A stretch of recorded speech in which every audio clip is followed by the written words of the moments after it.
Everyone, कैसे हैं सारे, ज़रूर बताइएगा। तो आज की जो वीडियो होने वाली है उससे पहले मैं आप लोगों को दिखा दूं आज का वेदर। तो आप देखिए कि किन्नौर में चमचमाती धूप खिली हुई है और थोड़े बहुत बादल दिख रहे हैं यहाँ। कल का मौसम भी कुछ इस तरीके का ही था, लेकिन शाम के वक्त बहुत सारे बादल इकट्ठे हो गए थे और थोड़ी बहुत बूंदाबांदी हो गई। तो आज कल मॉनसून की वजह से पहाड़ों में हरे भरे घास खिलने शुरू हो गए हैं। तो बर्फ़ पिघल गई है बेशक, लेकिन हरा भरा घास है वहाँ पे और नज़ारे बहुत ज़्यादा सुंदर है।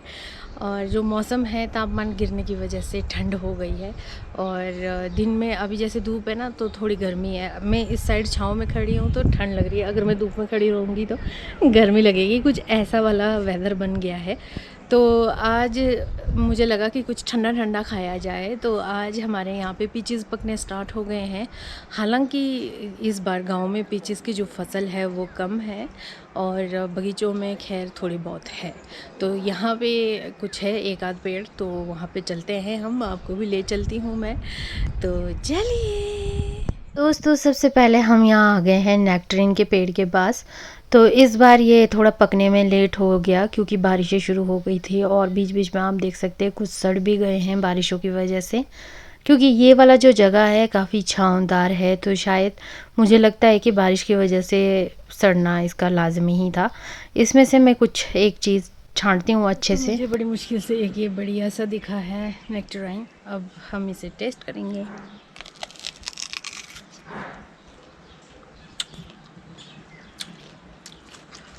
और इस बार आधे से ज़्यादा ख़राब हो ही गए हैं, मैंने आप लोगों को दिखाया। लेकिन हम इसका नहीं बनाएंगे, हम जो पीच है उसका बनाएंगे, क्योंकि ये अभी इतने पके नहीं हैं। इस बार पता नहीं ये लेट हो गए हैं और साथ ही साथ इसकी हालत तो आप लोगों ने देख ली है क्या हो गई है। हालांकि जबकि एक फ़ायदा इसका ये रहता है कि इसमें जैसे पीचेस में रोहें होती हैं ना, वैसे नहीं होती, इसमें बिल्कुल प्लेन होता है। यहाँ देखिए बिल्कुल प्लेन।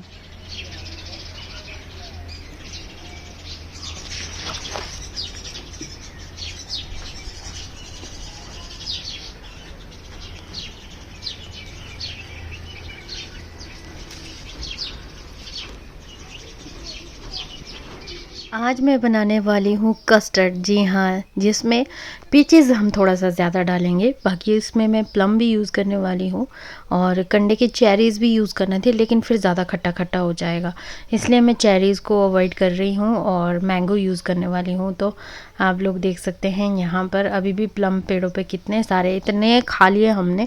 अब तो ऑलमोस्ट 1 महीना भी हो जाएगा इसे। और अनमोल भैया यहाँ पर धनिया लेकर आ रहे थे खेत से। फलों का सीज़न इतना स्टार्ट हो गया है ना, समझ ही नहीं आता कि कौन सा फल खाएं और कौन सा नहीं खाएं। पर मैं हमेशा अपने आप को इतनी ब्लेस्ड मानती हूँ क्योंकि हम मतलब इतने अच्छे पहाड़ों में हूँ मैं, और यहाँ पे ताज़े ताज़े फ्रेश फ्रूट्स खाने को मिलते हैं। सिर्फ जो गर्म इलाके वाले जैसे आम हो गया, बनाना हो गया, ये हम फ्रेश नहीं खा पाते। मार्केट में आपको पता ही है फिर वो किस तरीके से आते हैं, पकाया हुआ, मसालों से पकाया होता है, वही आते हैं। लेकिन उसके अलावा जैसे पीचेस, पेयर, एप्पल और प्लम हो गए, मतलब ब्लूबेरीज़ हो गए, स्ट्रॉबेरीज़ हो गए, मतलब हर एक चीज़ इतना फ्रेश खाने को मिलता है। तो हम सच में शुक्रगुज़ार हूँ मैं हमारी प्रकृति का, और मैं यहाँ पे पैदा हुई, ये सोच के मुझे बड़ी खुशी होती है।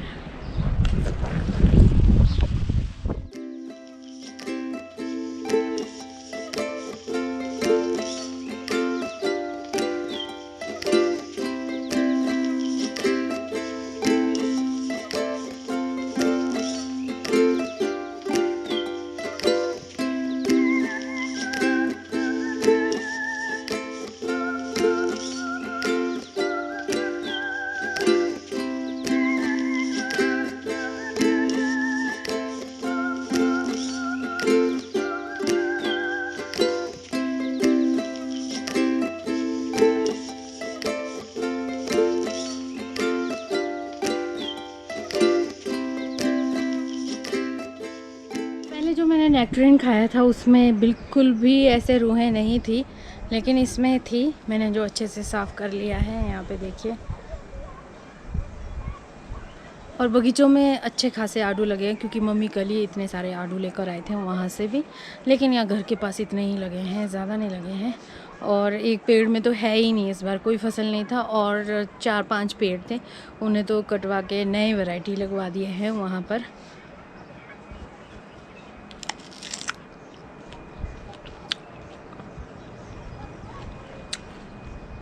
बहुत टेस्टी है। फलों के साथ साथ सब्जियां भी अब तैयार होने लग रही है। तो आप देख सकते हैं यहाँ पर हमारे जो टोमेटोज़ हैं वो भी कितने साइज़ में बड़े बड़े हो गए हैं। बस कुछ टाइम की बात है, उसके बाद तो हमें अपने घर के टमाटर खाने को मिलेंगे और मज़ेदार, क्योंकि टमाटर की चटनी मुझे इतनी पसंद है।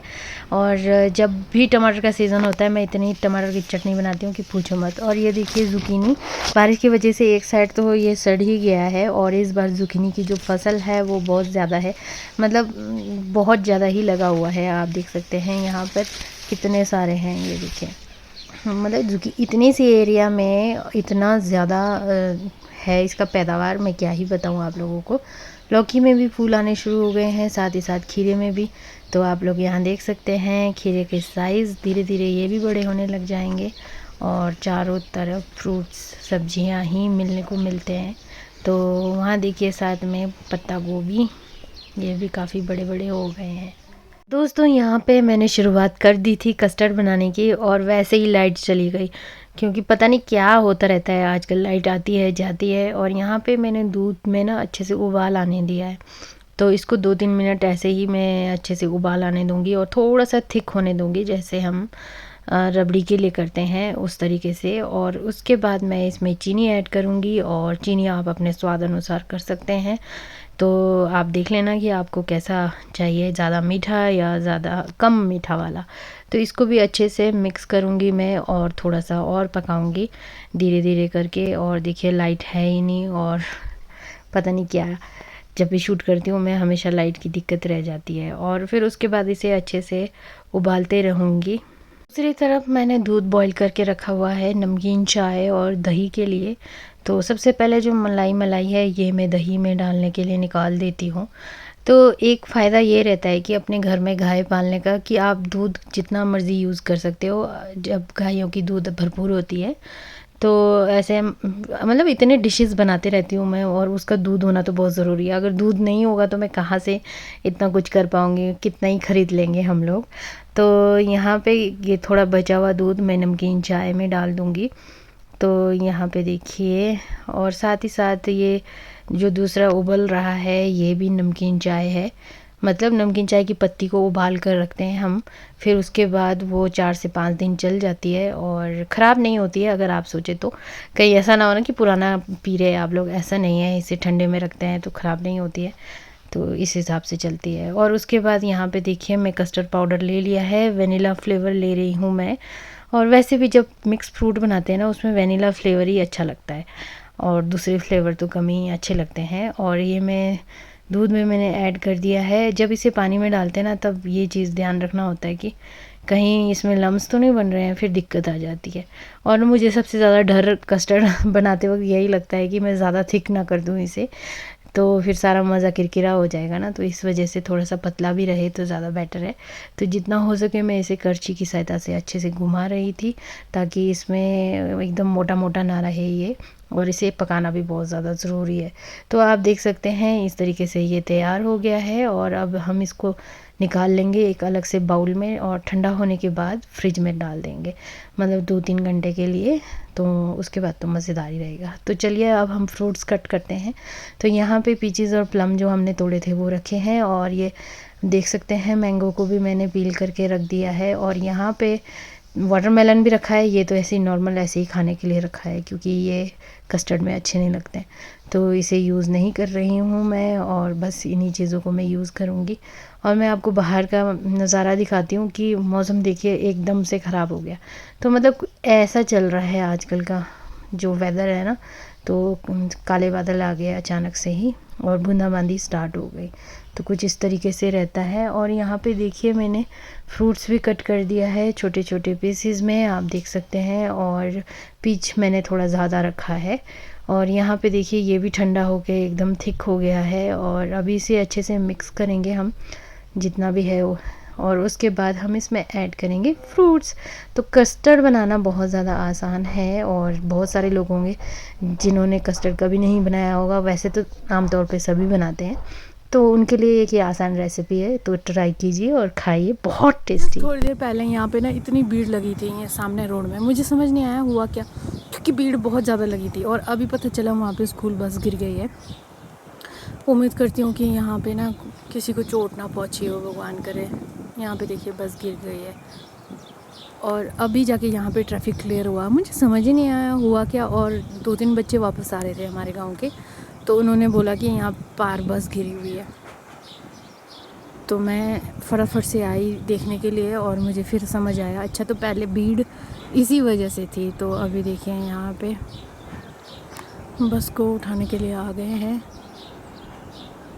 पता नहीं कैसे गिर गई होगी ये बस।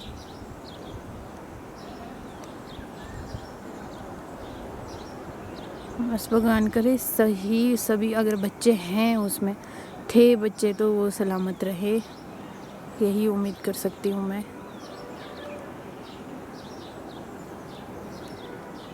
तो ये काम चला हुआ है। मैंने बताया था आप लोगों को आजकल पहाड़ों में हरे घास उगने स्टार्ट हो गए, तो मैं ये वाले पहाड़ में दिखाती हूँ। यहाँ देखिए घास देखिए यहाँ पे। अभी 4-5 दिन बाद यहाँ इस चोटी पे, ये दिख रहा है, इस चोटी पे मेला होने वाला है जिसे डखरेन बोलते हैं। वो वाला मेला यहाँ पर होगा। अगर उस दिन बादल नहीं होगा ना तो मैं आप लोगों को ज़रूर दिखाऊंगी। और यहाँ पे झंडे लगाए जाते हैं, जो डंडे दिख रहे हैं आप लोगों को खाली, वो झंडे लगाए जाएंगे अपने पूर्वजों की याद में। अगर किसी के घर में डेथ हो गई थी पूरे इस 1 साल के बीच में, तो उनकी याद में यहाँ पे झंडे लगाए जाते हैं, पूजा किया जाता है यहाँ पर। अगर उस दिन बारिश नहीं हुई, बादल नहीं हुए, तो मैं कोशिश करूँगी आप लोगों को दिखाने की। पीचीज़ का जो ड्रॉबैक है ना, एक ये रहता है कि उसके बाहर का जो अगर वो रूहें अच्छे से नहीं धोएंगे ना, अगर स्किन पे चला जाए तो बहुत ज़्यादा ईचिंग होनी स्टार्ट हो जाती है।